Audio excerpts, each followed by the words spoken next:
Previously on that Cthulhu John. I want to go to a psychic near where I live. You look through the yellow pages. It just says Psychic on South. Hello, this is Miss Selena. Your aunt is in grave danger. She is going to be visited by an evil spirit. Or perhaps already has been visited by it. Were you doing anything with that scroll of Russian? I mean, his thought would be to try to translate it bit by bit. Millie's in the hospital? She's okay? You're still working on your translations and repair of the statue. This is Detective Luke Thompson. I work homicide and missing persons, and since she is no longer a missing person and is turned up alive, this is no longer my case. So thank you for not contacting me ever again. The dice told me he was lying. Hey, who is it? Oh, hey, Lenny, it's Heather. Is that how you answer your phone? My Aunt Millie is alive. No way. I mean, congratulations. Can I hug her now? And I run over because she's not all dead. And she hugs you back. It actually feels like a kind of a strong hug. The last thing I remember was being at home and suddenly someone broke into my house. We could probably get you out of here within less than a week there, Millie.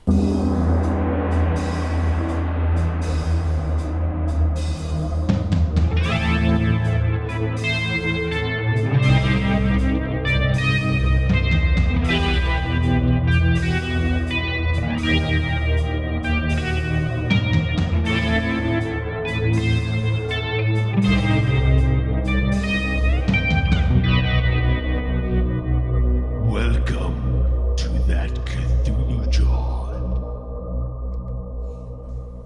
Hello, thanks for joining us for That Cthulhu John episode 8.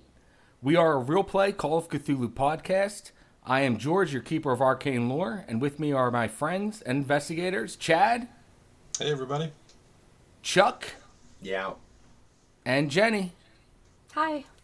All right, guys, so when we left off last, Heather and Lenny were coming back from Roxborough Hospital, having just visited Millie and kind of filled her in on what was going on before she went missing, or during the time that she was missing, rather. And on the way back, Heather kind of had an idea to maybe check out the list of people that were at the auction, just to kind of further investigate into what happened with the statue and everything. So, Heather, you had that idea to maybe do that. You think to yourself also, you probably left some stuff at the auction in the coat check and whatnot. Yeah, my fake fur coat. Of course. To be a fancy lady. Of course, because you're dressed like a fancy lady. So, you're in Lenny's car. Do you ask Lenny to drop you off there or to take you there or anything? I mean, wouldn't that be kind of a hike? I don't know.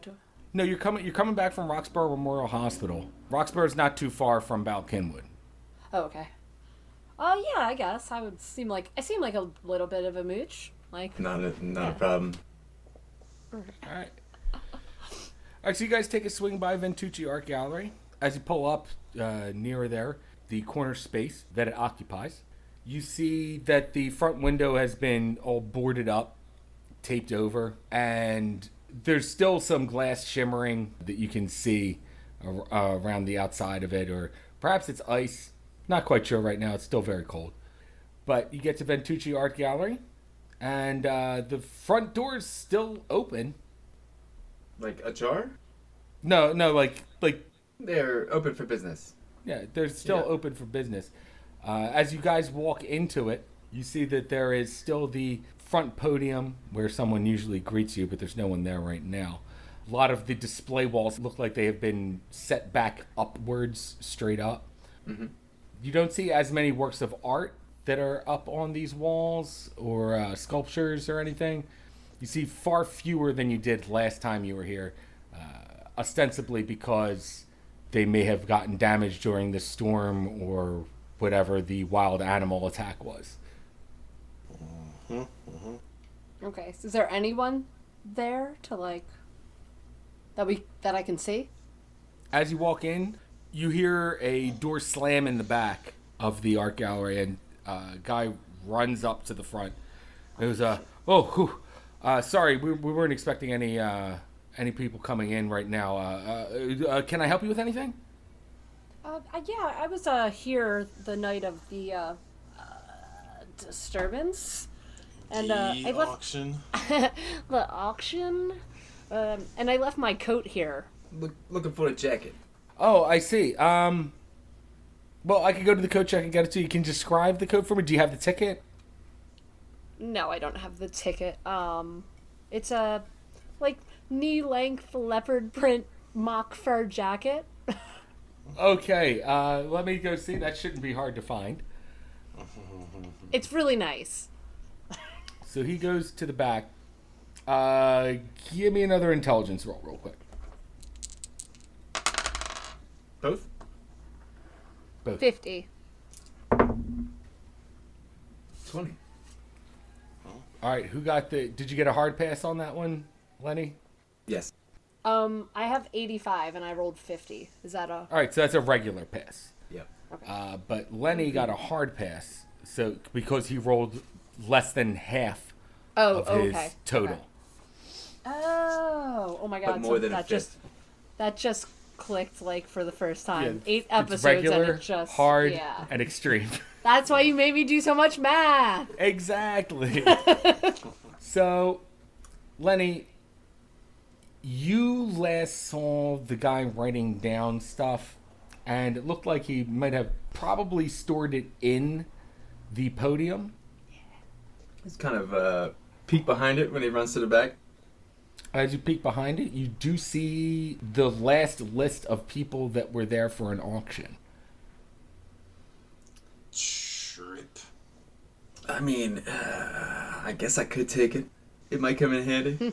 Oh, no, I can't take a picture of it, so I'm gonna have to rip it out, I guess. All right.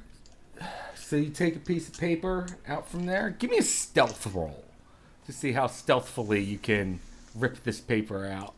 You got it, dude. Swipe it. I love that now you're like, I don't steal. You're like in the fucking mob. Oh, not too stealthy though. Phil. All right, so you reach behind the podium, pull out the book. It starts to drop to the floor. Fumble. Give me another roll. Give it to push this. All right. 30 will do it. It's not a hard pass, but it's a pass. It's okay. It's a pass. So you catch the book as it's dropping, pick it up real quick, look around. You see the door open to the coat check. As the door's open into the coat check, you quick rip out the piece of paper and Like a cough real loud while I'm doing it. and Yeah. put it back under the podium. Bullshit. All right. So, guys, in that case, I'm going to send you guys a group text here. Got it. Anyone else get it? Working on it. Yeah. There it is. Okay. So now you have a list of all the attendees. On the back of that paper, there is also phone numbers. It looks like the phone numbers correspond with each name. 17, really?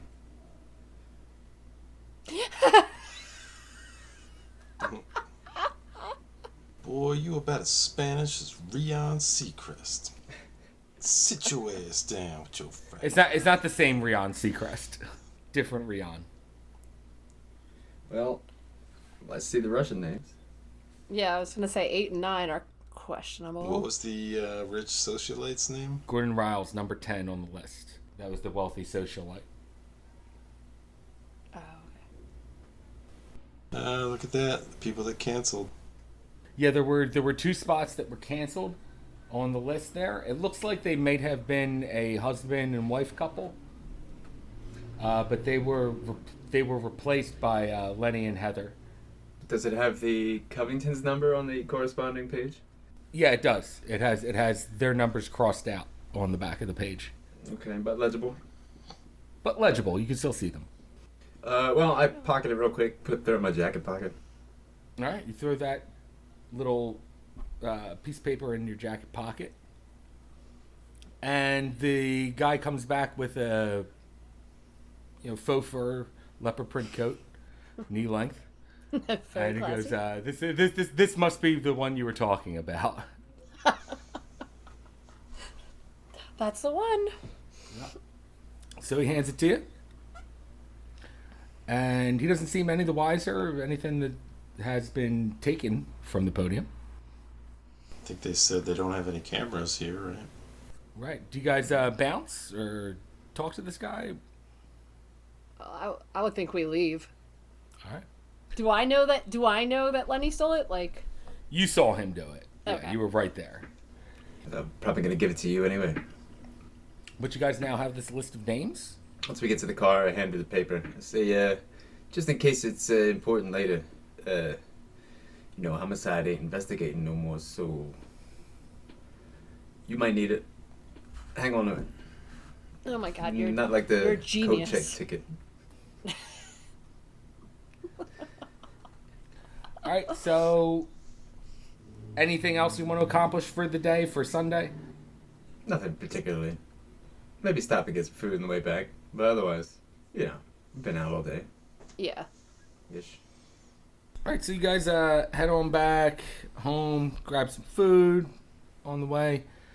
Walter, you've been working all day on the restoration and the translations, right? Yes, indeed. Probably took a little trip over to Little Pete's, grabbed himself an Italian hoagie at some point. Okay, very good. So we're going to take that out to Monday then. Unless you wanted anything else to do on Sunday. Well, how's that translation coming along? It's been at least full It looks day like you're and some almost change. done it. Any of it making any sense? Or am I like kind of finding words here and then, word 3 sentences later? and Yeah, then, like, you're going kind of back? picking it out because again, you don't really know Russian, so you're kind of Yeah, totally. If only you knew someone who knew Russian. yeah. Well, until I have a better idea of what it says, I'm not sure I want to go showing this thing. So you're picking out things here and there. It takes you all night.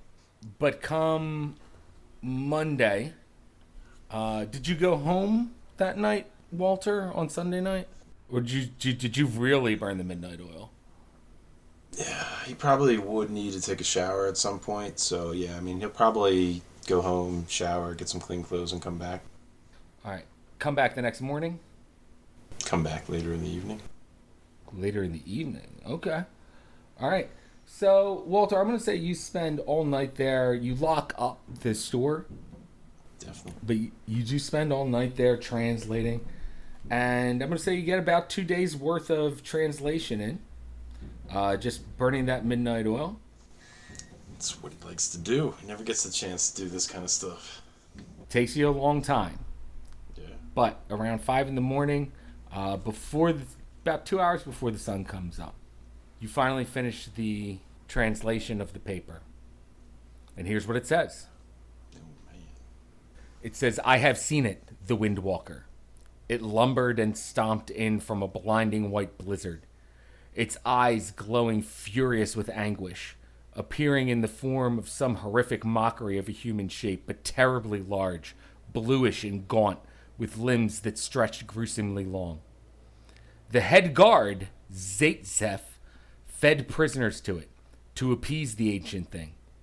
He told me as he led me to my death that in the small village in which he was raised, they had to make sacrifices to the Old One annually. But here, at Noralag, the blasphemous thing drew close much more frequently. Zaitsev said that it was drawn to our gulag camp because of what we had resorted to, which I dare not speak of. The howl of the great abomination is maddening. It induces fear that one is prey for something ferocious and unstoppable. Yes, I managed to escape, but have no idea how, and found myself covered in blood and with this vile token you now see before you gripped in my hand. As madness let way to lucidity, I tried to dispose of it, but the damned thing wouldn't let me. I found that the object kept drawing me back to it. It was bringing with it visions of that grotesque, abhorrently large, emaciated figure. Was it calling out to me? I felt a strange connection to it when I held the token, almost a longing to be with it. My hope is that encasing this in iron will break its spell on me, as I have heard tales of iron having power over evil magic. Whether this is mere folklore has yet to be seen. That's what the note says. He ponders that for a minute, and he's like, well, wait a minute. And he goes to the statue and shakes it. Shakes it. Okay, give me a listen roll.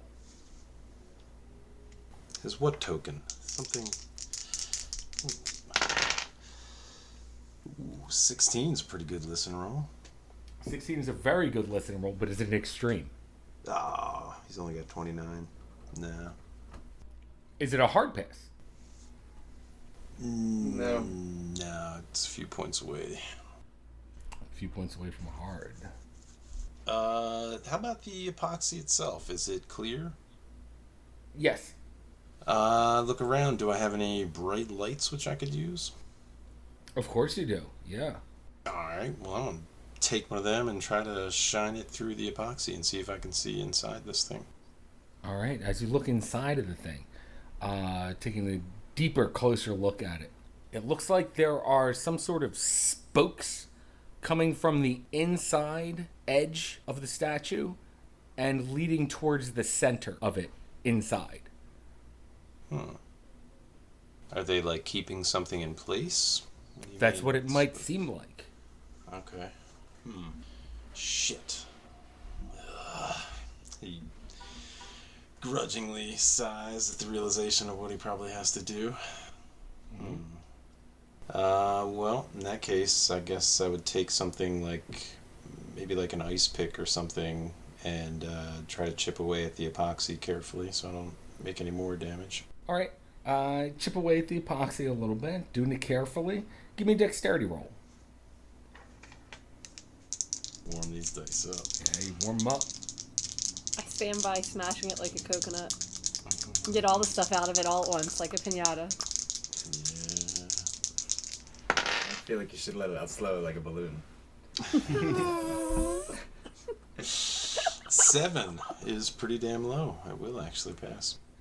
Okay. 7 is very low. All right. So you managed to chip away just what you need from this epoxy. Break it back open again. So it's basically back to its state before you started messing with it. Alright. Maybe try to get a better look now that the epoxy's not there. Shine that light in there one more time. See if I can see what's going on with these So spokes. you can get a better angle now. Yeah. And you do see, it looks like these spokes are leading to something in the center of the statue, kind of suspending it. How many spokes were we talking about? That you can't tell from where you're seeing right now. Can I tell how many spokes I would need to detach if I were to remove whatever they're suspending? Give me an education roll.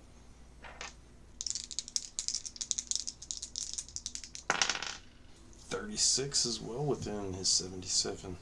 Is that a hard pass? Yeah. Yeah. Should be, right? That should be a hard Yeah. pass, right? So you think that from your experience with working with figures like this in the past, there's probably not a way to get whatever is in these spokes without destroying the statue. That's unfortunate. I don't know. I think it's a good thing. Not if he wants to get paid. Yeah, but would you rather get the money, or would you rather get your hands on the statue, or whatever's inside it, you know? Could be worth so much more. Wait, you're fixing it, but you want to get to the spokes because you want to see what else is in there, right? Okay. And the shop owner paid him to fix something that doesn't belong to her. Yeah, that's another Yeah, I was tricky just part gonna. of it. So, yeah. So get that money and then, you know, probably get it back around here at some point. Yeah, I mean, I think that's kind of what he's thinking is more like the long game, because he doesn't want to destroy it. Not to mention that, but he does have a reputation to uphold as a restorer of antiques. Of course. So, And a thief of Russian literature. well, Russian Nobody knows. journal pages or something maybe. That's such a tricky thing, because, you know what, I mean, there's no guarantees he'll ever have this opportunity again. That's true.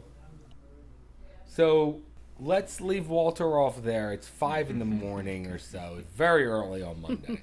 He's like super groggy, hasn't slept in 2 days. Slipping into insanity. Yep, Yeah. that's what I was thinking. losing it already. I can see it turning you. Let's go back to Lenny. Lenny, it's early Monday, and if I remember right, Chucky wanted to talk to you. Yeah, I probably got to bed kind of early so I could leave early. He usually beats me there, but I try to beat him there at least. I get there at least half hour, 40 minutes before my shift. At least. All right.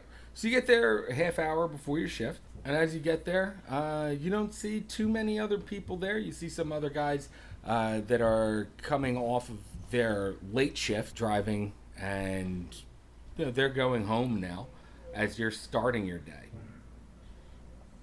Back my truck in. Back to truck in.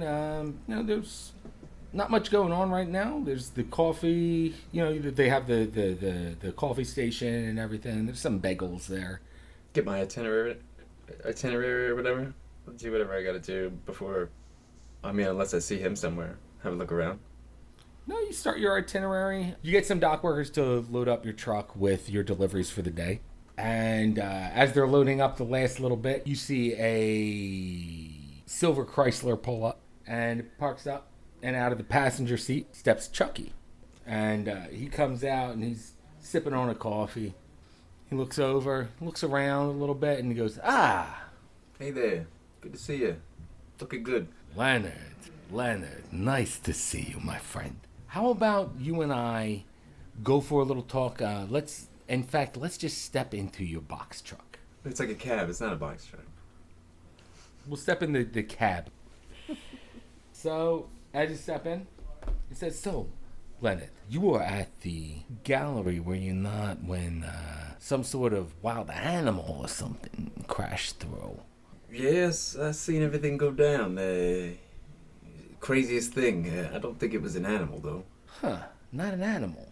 What would be your theory on this there, Leonard? It was a friggin' man. I don't know how they did it. Maybe some kind of smoke bombs or something, but it looked like it was snowing inside. I didn't see a whole lot, but it looked like a guy in a costume.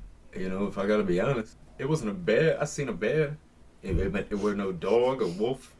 No way. Well, Lenny, see, the thing is that there was a lot of chaos that went on there, from what I heard, anyway.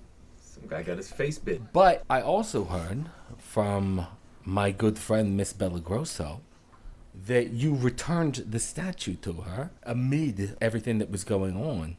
Well, somebody grabbed it, tried to run off. I just kind of felt like it was the right move. I don't know. It all happened so fast. Well, I think it was the right move too, Lenny. Well, that's good. And to show you my appreciation, I would like to tell you that not only am I the benefactor of the selling of this art piece, but because you happened to help me out along the way, perhaps after this does get sold, we could give you 10% of it just to make sure that you are taken care of the way that you took care of this piece of art. Oh, geez. That's pretty generous, but... Of course, Lenny. I wasn't doing it for money. I know you weren't doing it for money, my friend. You were just doing it because it was the right thing to do. And that is why you are getting rewarded, you see. Well, that's mighty kind. Of Thanks. course. I am a kind and benevolent boss, am I not? Yeah, you're a good boss. Not a bad boss. Pretty good. Thank you, Lenny. I do appreciate that. I like casual Fridays. A gag. I'm sorry. Well, Leonard, let me just tell you that I do deeply appreciate your concern for this piece of art, and it has not gone without noticing. See, sometimes Miss Bellagrosso will just list the person who is the benefactor for the sale as a private collector, and sometimes this private collector happens to be yours truly. That's a lot of money, I assume. This thing seems like kind of one of a kind. Well, we were expecting quite the pull from this sale. Hundreds of thousands of dollars. But, Seems like a lot of heat. well, I just gotta say, thanks to the heat that came during the auction, we don't know what it's going to go for now. But Miss Bellagrosso has assured me that it is in good hands, and is actually being repaired right now. Oh, that's good. Yeah, I remember she was yelling something about somebody broke it. It got kicked around a bit when everyone was running around. Well, Lenny, I'm glad you helped out, and I just wanted to let you know that we appreciate you, and that is why we are going to dump about 10% of this hundreds of thousands of dollars into your wallet. Oh, but gee, well, thanks, boss. That's quite generous. It was absolutely Lenny. Might go to Disneyland. You know, it takes a family to get things done, Lenny, and you were part of this family, you see. Yeah. Yeah, been here a long time. I feel the same way.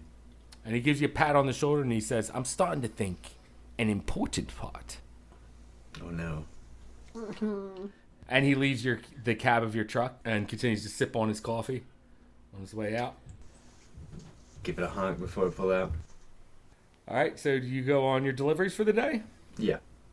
All right. I'll do my thing. All right. So, Heather and Walter. Let's go to Walter, who probably got very little sleep last night. Mm-hmm. Give me a Constitution roll, Walter. See how well you kept up. He's dragging. He's dragging. Failed your Constitution roll. 64 out of 60. Sleepy. Ooh. All right, Walter. You're kind of dragging your heels, but you did manage to translate that note last night, or this morning, really. Mm-hmm. It is Monday, and I'm going to say you wake up around noon. I mean, he has to work at noon, so, like, it might be, like, you know. Yeah, like your alarm I'm going to say your alarm goes off, and you're like, oh, shit, I didn't mean to, like, oversleep. Like, you probably hit your alarm, and, like, the snooze went off kind of thing. I believe it. But he did intentionally come back to the bookstore so that he'd be here in the morning kind of thing. I see. So you spent all night at the bookstore, just slept there? Yeah, I went home and showered and stuff like that, and probably came back with a little bit of food. I gotcha. You spent all night at the bookstore. After you finished your translation, you fell asleep. You wake up to the door opening to your study in the back there, and there's Theodore, the other co-owner, and he goes, "Walter, what are you doing here still?" I was reading something. I just couldn't put it down, and I figured probably be better off sleeping here, just so I wouldn't miss the start of my shift. He says, "Well, not the first time you've done this, Walter, so, we'll forgive it. I mean, the doors were locked this morning, so that's all that really matters, I guess." Oh, well, yeah, I wouldn't let anything happen to all these precious books. He gestures around the place, and though it probably comes off sarcasm, or as sarcasm in my voice, in his voice, it would be genuine. Well, luckily Theodore is so used to you that he can pick out the disingenuous from what you actually mean. Yeah, that's good. He listens to what I mean, not what I say sometimes. Exactly. Says, speaking of, I guess I better get to it. All right, so you start your day at the bookstore, doing your regular rounds and everything. Think about trying to call Roxborough Memorial Hospital at some point today, see if I can find a room number and or phone number for Millie. All right. Try to work that into the day. So you call Roxborough Memorial Hospital a little later on in the day. You ask for Mildred Thiebley, and they give you the connection to her room. Ew. After they go, okay, yeah, we'll connect you. You hear someone pick up the phone, and they go, yeah, hello? He clears his throat. He says, Millie, it's Walter. I'm happy to hear from you. Oh, Walter. I'm glad to hear from you. Likewise. Yeah, we were all so worried about you after the last time I saw you, and then, not seeing you at the restaurant, and then all the business with your home. He thinks about it and pauses for a moment. He says, you haven't been back to your house, have you? He says, no, I haven't been back there yet. With the progress that I'm making, though, it looks like I'll be home in maybe a day or two. Well, that's wonderful news. I'm delighted to hear that. Gosh, it's been such a stressful week. I ended up stopping down at the fireside and having a few drinks with Heather, and well, gosh, he lets out a long sigh of relief. It's really good to hear. She says to you, yeah, Heather told me that she met you. Well, yeah, we were quite worried about you. Everyone, thought the worst at first because there was blood in your house and everything was strewn about as if there was some kind of struggle. Well, she looks away from you a little shyly, a little bit. She goes, well, thanks for having a concern for me. Yeah, of course. No face I'm happier to see here at the bookstore. And not that not that she can see him, but he kind of gestures around to all of his regulars and, his probably favorite desk plant that sits in front of him all the time in his little workstation. Casanova. I know. I like his poetry. A couple good lines of prose there. Nice. So she says, well, Walter, I guess at this point I kind of owe you a date. If I'm out of here anytime soon, how about, I don't know, how about Friday night again? Well, yeah, anytime that you're feeling up to it, I wouldn't rush into anything on account of, just a fun evening. We could certainly do that anytime you're feeling well. But, there was one other thing I had wanted to ask you about. Yeah? That statue you had mentioned. I guess from what you described, I can only assume that the statue that was brought to me to repair is the same one. So you have my statue? I think. I'm not really 100% sure. I never really saw it, before any of this commotion went down, so I can't really verify that. But if it is, he kind of pauses for a second, and he's like, a second thought. You don't have any background in any law or anything that would kind of pertain to the possession of stolen goods by any chance, do you? She says to you, well, I know a little bit about Murder, She Wrote. law and such, but nothing that obtains to stolen property, really. Well, that's unfortunate, but maybe not the end of the world. As far as I know, it possession's 90%. That's maybe unfortunate if other people feel that way as well. The reason I bring it up, Millie, is the statue is damaged, and I think there's something inside the statue, but I don't think I can retrieve it without destroying the statue. That being bad enough, but to go back to the original reason you had, brought this to my attention, I do think the statue is worth considerable. At least some sizable amount of money. Apparently, this fellow who created the statue is, if it is in fact the piece that we're thinking, this may even be an unknown or previously unknown piece. I don't want to get too excited or give you any high hopes or anything, but it could be worth a substantial amount of money. Says, oh, really? Well, that's good news. But you have the statue right now? It is in the bookstore with me. I've been hired to repair it. As I mentioned, it received some sort of crack and needs to be filled back in and probably polished up and maybe toned with a bit of, different materials to try to match the iron.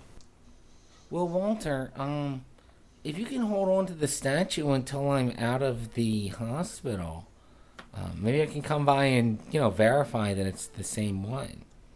Well, definitely. I had actually taken some pictures a few days ago. I was thinking maybe I could have them developed and perhaps, how are they feeding you there? You want me to bring you a sandwich or anything from one of your favorite places in the city or something? Yeah, actually, the food here is really bad. Any kind of, like, honestly, what I've been craving more than anything is just a roast pork sandwich. Well, I don't know if you stopped by Little Pete's. It's one of my favorites. They make great sandwiches. I'm sure there's something that could suit your needs. Well, tell you what. I'll take a break later today and get those pictures developed and go from there. Perhaps within a day or two, I could stop by and visit you. Says, yeah, I would love that, Walter. Just give me a call and let me know when you're going to come by, okay? Yeah, of course. That sounds great. And gosh, it's really a big relief to hear that you're okay and on the mend. Says, yeah, I'm glad that I'm, feeling better myself because apparently I was in really bad shape, but I don't feel that bad, Walter. I gotta tell you, I'm feeling pretty good for the shape that they told me that I was in before. Well, yeah, I mean, you sure sound healthy. And, obviously she couldn't see him, but, back in the bookstore, he's probably crossing his fingers, somewhere, like, it seems a little too good to be true, but, he's going with it. Right. Well, she says to you, well, Walter, I'm looking forward to hearing from you again, and maybe seeing you, actually. Yeah, same here. Well, rest up, and I'll be in touch soon. And she says, okay. You can hear the smile in her voice. Nice. And you guys hang up. Walter's probably got a big cheese smile, too. Uh-huh. Gross. All right, so Nasty. rest of Bumping uglies for real. real ugly. Just like her voice just makes me Oh, that nasally goodness, you love it. just the wording that she has. Yeah. I've really been craving a pork sandwich. Roast pork. The innuendo's thick. Yeah. So Heather, what do you do on Monday there? Do I have work? Monday you do not have work. I'd probably just go down to see Millie because now I'm really itching to get her out so I could take her back to old Miss Selena. See what's Gotcha. Oh, shit, that's right. That'll be fun. Maybe. a little nervous. So you go back up to Roxborough Memorial Hospital. The head nurse on Millie's floor says to you, yeah, Millie's been having an incredible turnaround. The one thing, though, is that we got to say that she has had a very, very healthy appetite. She just eats everything we put in front of her and then wants more. It's kind of almost strange. And they let you into Millie's room, and Millie's there, and she's in her bed. No, she's not in her bed. She is standing next to her bed. She's actually standing up and doing a couple, little exercise moves, just like the hold the arms out straight, bend at the knees kind of thing. Yeah, like a Jack LaLanne. Pretty much, yeah. Jack LaLanne kind of workout. She's got one of those hand crush things that you would hold in your hand for, I don't know what, make your fingers stronger.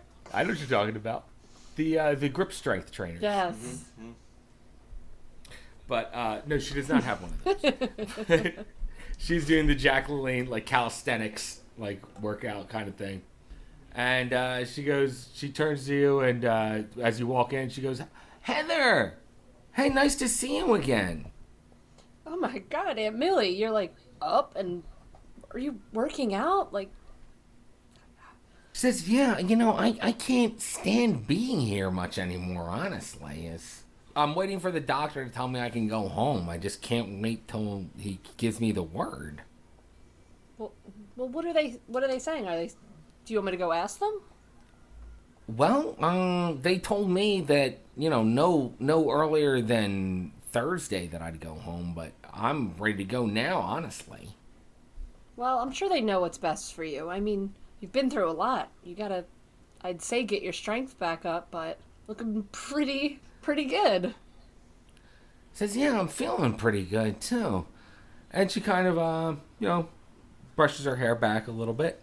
One more time there, Heather. Give me a spot hidden roll. Let me know if you get an extreme. Ooh. No, it's like really, really bad.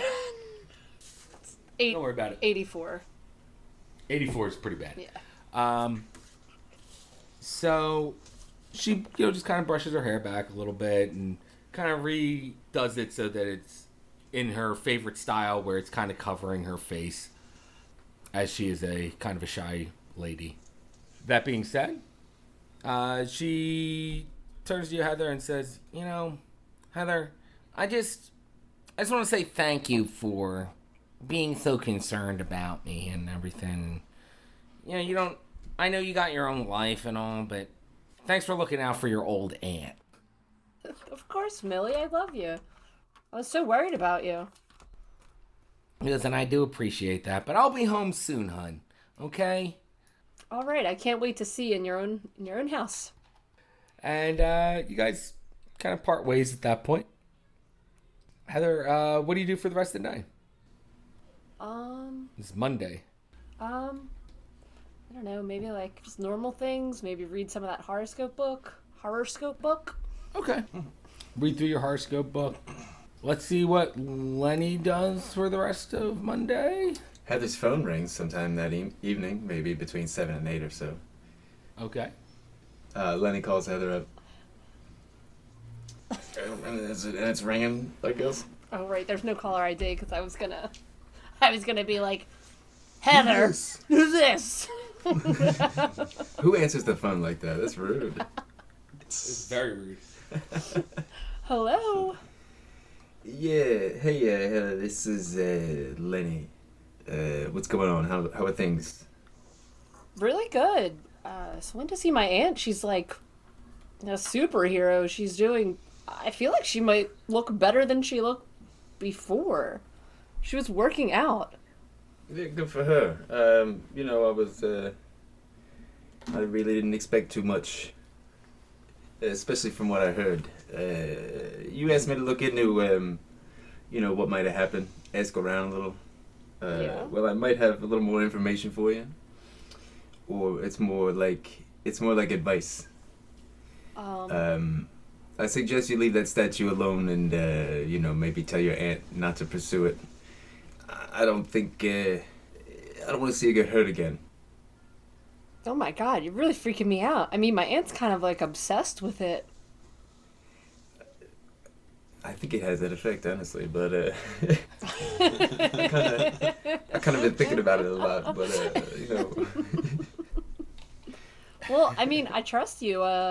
Therein lies the problem. It's just kind of dangerous, and it seemed like some somewhat nefarious individuals might have their eyes on it. Better not tempt fate, and that's the most I can say. Well, I mean, if you say so, I don't even like it. It's like hideous, but all right, I trust you. Yeah, but you've been thinking about it too, though, right? I've been thinking about it a lot. I can't stop picturing what it looks like. I don't know if that's just because it's gross or. I've been doodling it at home. I'm learning to draw. No, I'm kidding. Sketches all over your house. Right. Fucking madman. No, not quite, but yeah, I don't know. It is a little weird. Why do This whole you thing like it? gives me the heebie-jeebies. I mean, I'm not much of an art guy, but it's the first thing that ever caught my eye, I guess. Oh my god. So, Walter, what do you do that night, Walter? Well, a few things during the day. I'd like to reset that epoxy as early as Okay. possible, and also I'd like to drop off that roll of film for some 1 hour developing. Okay. I don't know if there are 1 hour photo spots in 85. That's okay if it's not. 3 out. Yeah, What about two? I mean that's fine too. You can probably pick up your pictures the next day. That's perfectly acceptable. Okay. He's just trying to get them in there, make sure the process has begun. All right, so you drop off the pictures to your local Ritz. photo developer place. Gotta be Ritz. It's all he shops at for photo needs. A big Kodak sign. Yeah, man. Yep. Yeah, I guess there's probably not too much else that he's really worried about right now aside from finishing those repairs. Oh, actually, no, there is one other thing. Are there any, like, old, hopefully iron shelves or, like, any, I don't know, just old shit lying around the bookstore that I could use to maybe file down and perhaps get some matching iron shavings? Give me a luck roll on that one. Bed frame, maybe. Or actually, shit.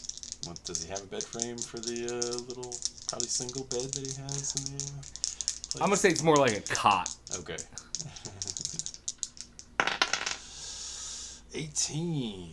Pretty good. Yeah, okay, there you go. That's definitely lucky. All right, so there are some, we're gonna say some old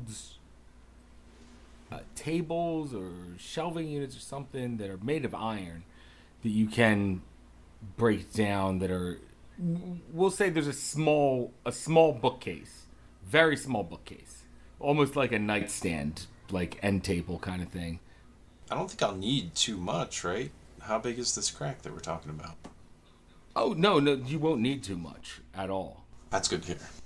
I was thinking maybe I don't know, file down a little bit of the legs, maybe. I don't know. I don't want it to wobble, but Right. probably be least noticeable on the bottom, where it's probably scuffed up on the ground anyway. Right. Okay. Do you know this is probably going to require some sort of welding or something? To file down some shavings from the feet. Oh, just filing down the shavings from his feet. I'm sorry. You're doing that and you're going to solder it in place? That was the hopes, yeah. Gotcha. Okay, so you shave off some iron flakes, basically. Okay.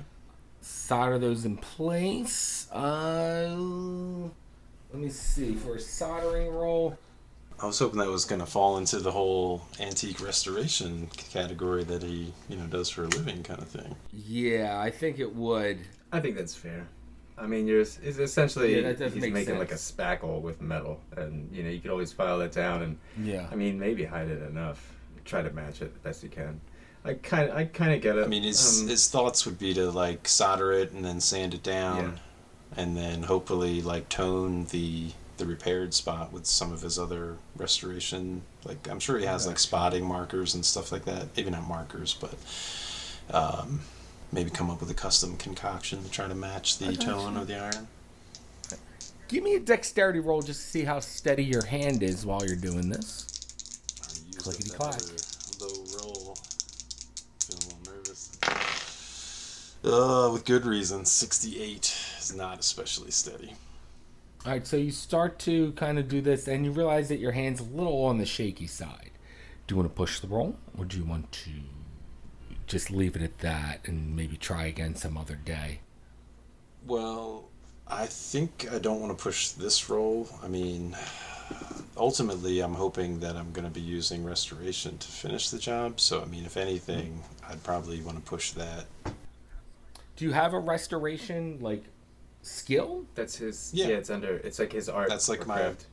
best skill, pretty much. I'm sorry, Chad. Let's go back then. Do a restoration roll. No, No, wait. What did you roll first? Let's just use that roll. 68. Which is, does that pass your restoration? It doesn't, but I would be willing to spend the luck points to make that. Okay, you can spend the luck points if you want. He ain't trying to fail. This is what he does. This is Gotcha. business. Gotcha. I'm sorry, I didn't realize you had an actual restoration skill. Yeah, I mean, I gave him antique restoration. If you want to spend the luck points to pass that, that's fine. Definitely. Only 18. I mean, it's kind of a lot. Not too but- bad.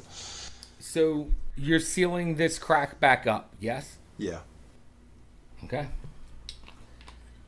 So you seal the crack back up along with whatever is inside of it, Number 2. and it actually winds up looking pretty good. Takes you most of the day to do it, though.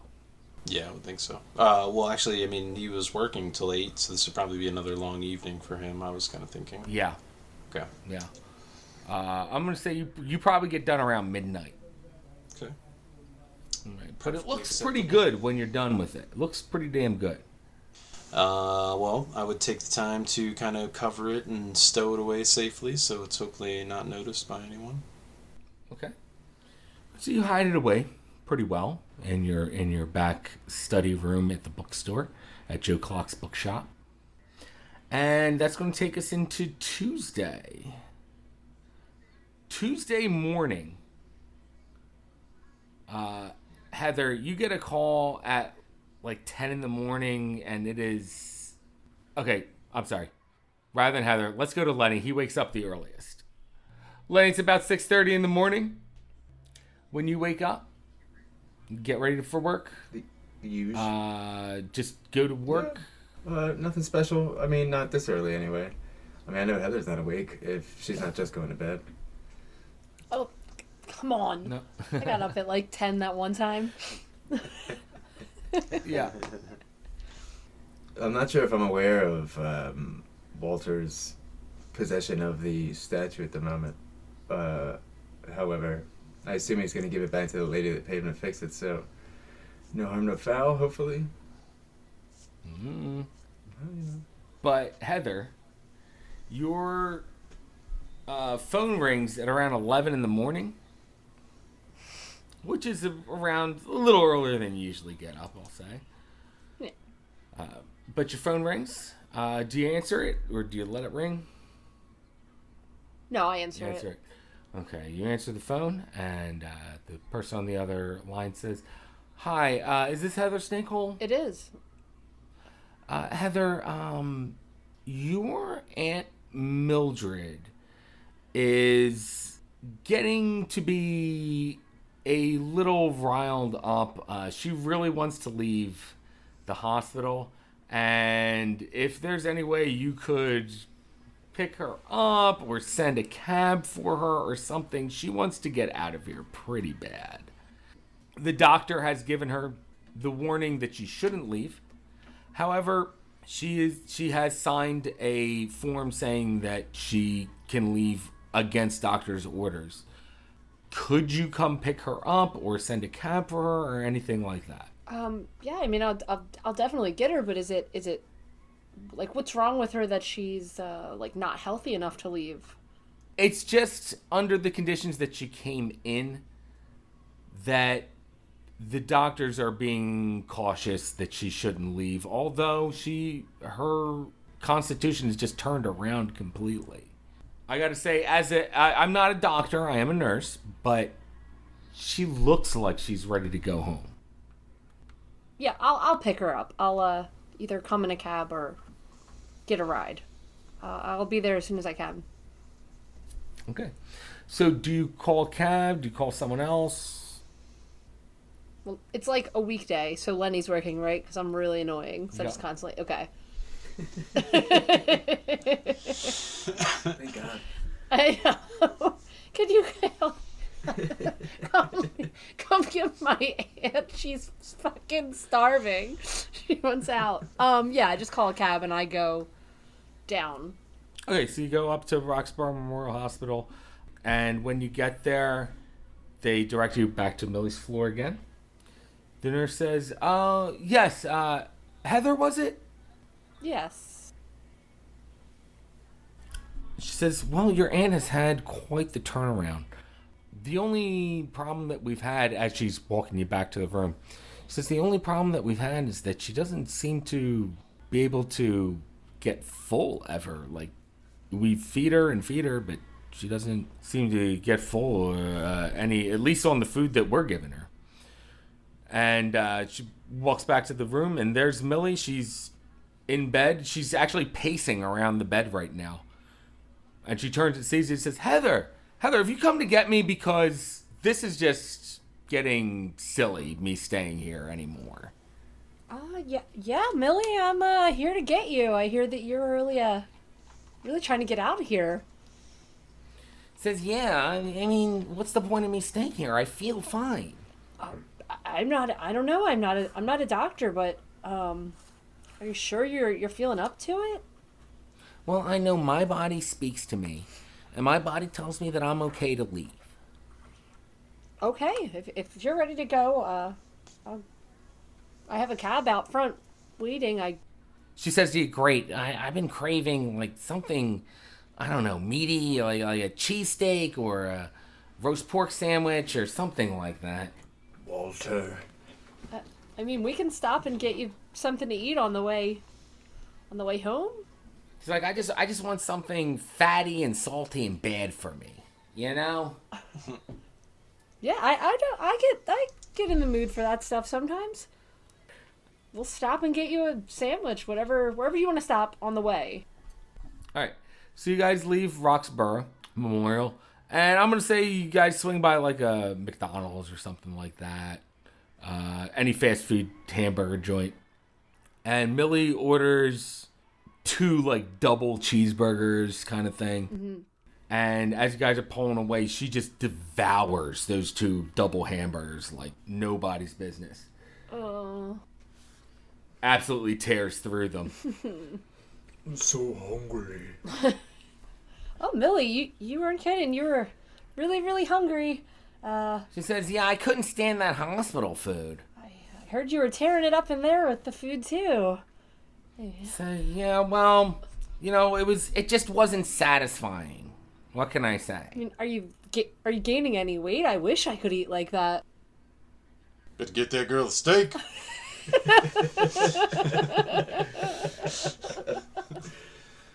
Says, yeah, well, you know, I don't really watch my figure or anything. I just eat what I want to eat. I mean, good for you, but I don't know that you never ate like this before your accident. Says maybe it's just my body's way of bouncing back. What can I say? Yeah, maybe. Yeah, maybe that's a thing. So you guys get back to her house in the Northeast. You drop her off, and she goes to the house, you know, unlocks it, invites you in for a little bit. And she says, wow, this place is really a mess right now. And she starts picking up the books that were strewn about the floor, things like that. She starts going up the stairs to her room to make sure that everything's, you know, not everything's destroyed up there, too. She comes back down. She says, well, it looks like most of the damage is on the first floor. And Heather, you're looking up at her. Give me one more. Last one. Spot hidden roll.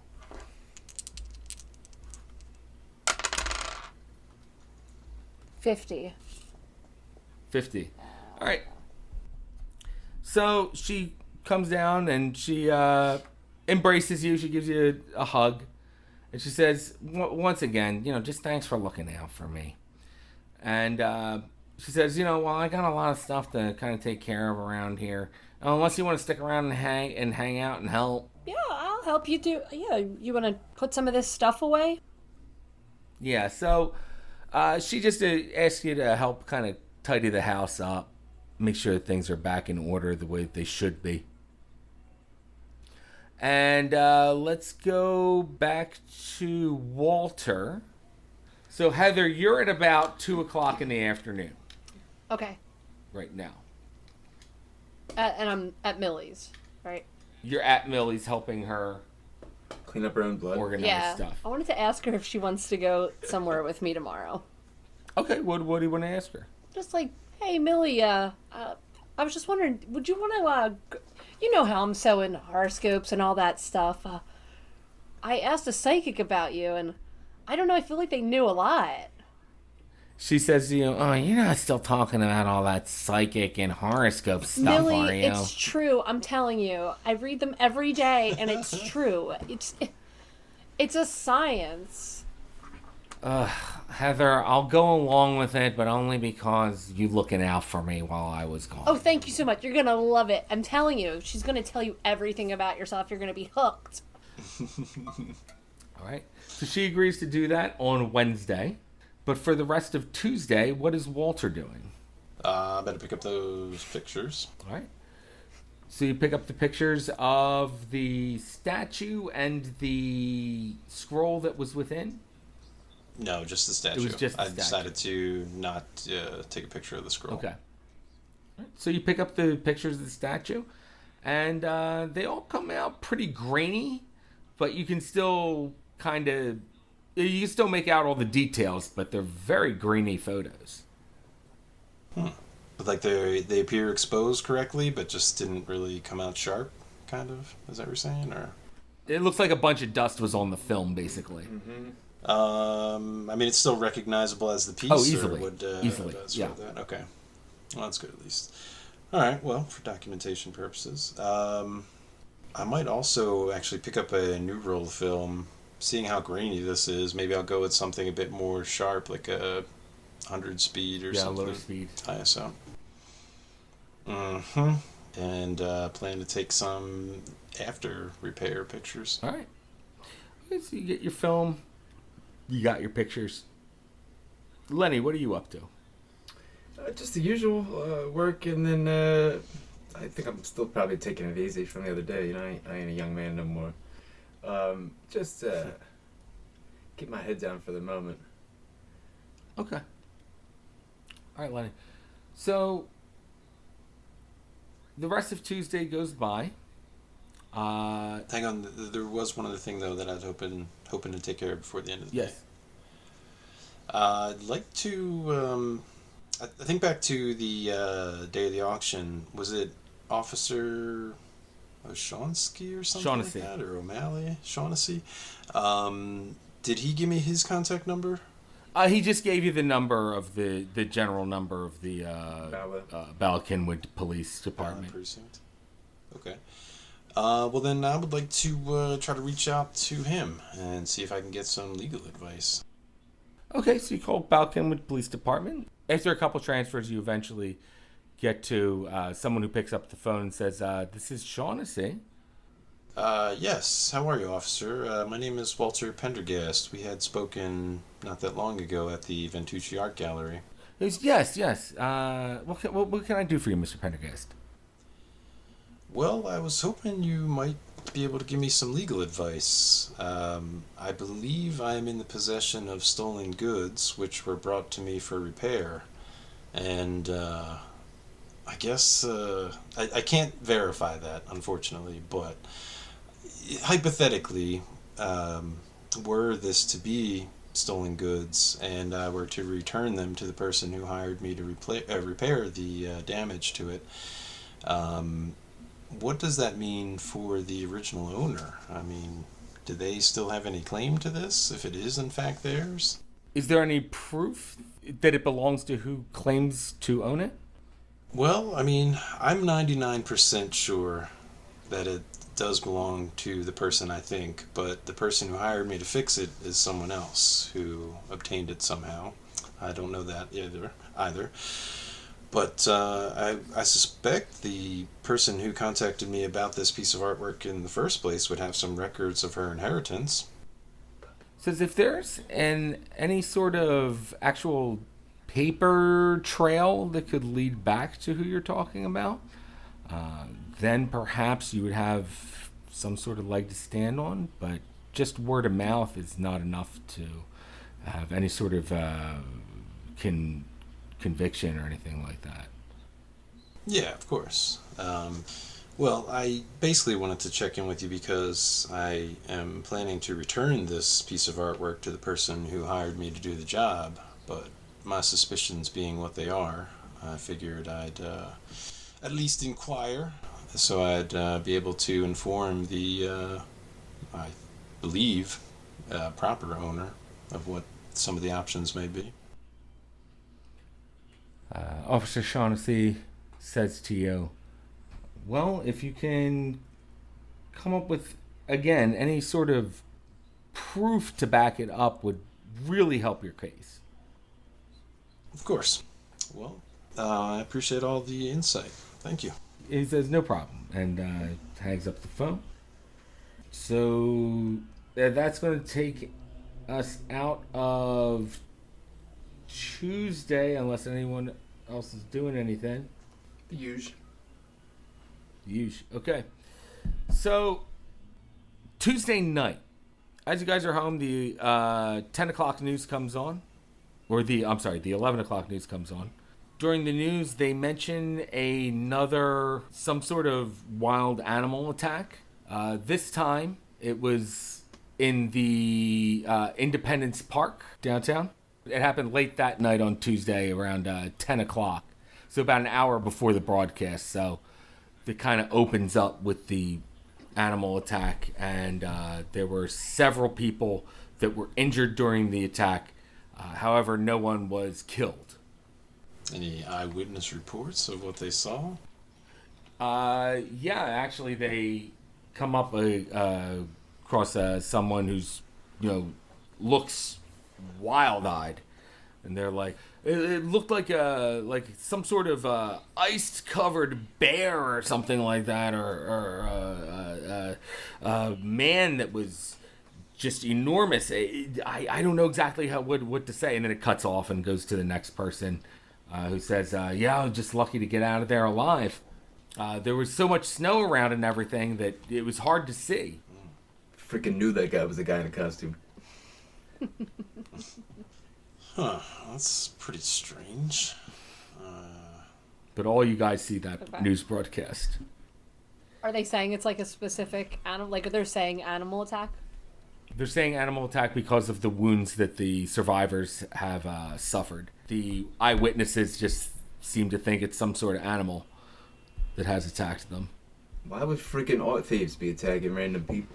Yeah. I mean, seems like a lot just to create a story about an animal attack, a gallery. Let's say, is there like a helpline, like on the news when they're like, if you have any information about this? At the end of the news broadcast, they do give a tip line. Not during that segment or anything, but at the end of the news broadcast, they say, if you have any... If you see news happening. Reporters, Yeah. If you see news happening, that's what it is. It is what it is. Oh my god. If you see news happening, please call. And they do give a number at the end of it. Well, I don't think Walter would put things together Mr. necessarily, Magoo. because he didn't really see all that went down at the other He's place. thinking about Italian Though we hoagies. heard about it. Yeah. I probably call Lenny and I'm like, are you fucking seeing this? That's the monster that attacked us. Okay, monster is an excessive term, but I assume you're using it loosely, as there are no such things. Or a guy in a costume. It's the more likely, story. Monster, the hell out of here. But yeah, I've seen it. It seems like a lot to go through just to cover your tracks. I mean, why risk getting caught attacking somebody else? There's not even Who any knows, art to steal in the park. I mean, maybe they was carrying something. Second thought. Would Walter perhaps put a connection together between the scroll that he read in that newscast? The scroll that he read. What kind of connection do you think he might have there? Well, I mean, just the attacking part, just like the random. Going back to what he read about, like feeding the beast to satiate him or whatever. Uh-huh. I don't know. I just remembered that. Oh my god. In a Russian gulag, not Yep. to be confused with Yeah. a show that's currently airing in season 4 on Netflix, Don't forget. where part of this season takes place in one, where something similar is happening. Oh, really? Yeah. So my assumption is they stole it from Lovecraft. They might have. Well, yeah, I mean, if Walter's not putting anything together like that, I don't know. There's too much else that he can really do. Maybe before it gets too late Okay. on Tuesday, Mm-hmm. give Vanessa Bellagrosso a call. Okay. So you call up Bella Grosso. Do you call the gallery or her home number? No, it's later in the evening. I'll give her the home number a call. I figure she probably wouldn't Right, know so you about give the home this. number a call. You hear the phone pick up. And you hear on the other end, Jess, hello? Good evening, Vanessa. This is Walter Pendergast. Yes, Mr. Pendergast. What can I do? What can I help you with? Well, I apologize for the lateness of the call, but I thought you'd be interested to know that the repairs have come across pretty well. Oh, that's The, wonderful to statue hear. is- That is so wonderful to hear. I thought you might think so. Is there a convenient time for you and I to reconvene and Chess, would you prefer to come to the gallery or would you prefer me to come to your bookstore? Well, I do work from 12 to 8 during the weekdays. If you'd like to stop by, you could certainly do that, or I could try to get to the studio after 8.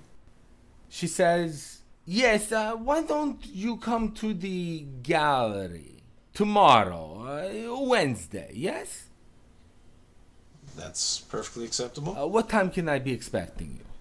The traffic shouldn't be too heavy after 8 o'clock on a Wednesday, so I'd say shoot for 9 o'clock, provided there's no traffic jams. Says, yes, at 9 o'clock would be very nice. I will be in the office at the gallery, and I will see you then. Excellent. I'll look forward to our meeting. All right, guys, we're going to call the episode there on that note. I don't think we did luck rolls last time. Let's do luck rolls this time. Roll one 10-sided die. I've been waiting all day. You can need all the luck. 7. Yeah, 7 for 2. me as well. Less than. Bam. Before we go, guys, I just want to give a quick shout out to Blaine the Fourth, who has been doing all of our music for us. Nerd. You can check him out Nice. on Instagram at Blaine the Fourth, and he has all kinds of great music that you can check out too. But until next time, guys, we get together. Remember, sanity is overrated. Hey.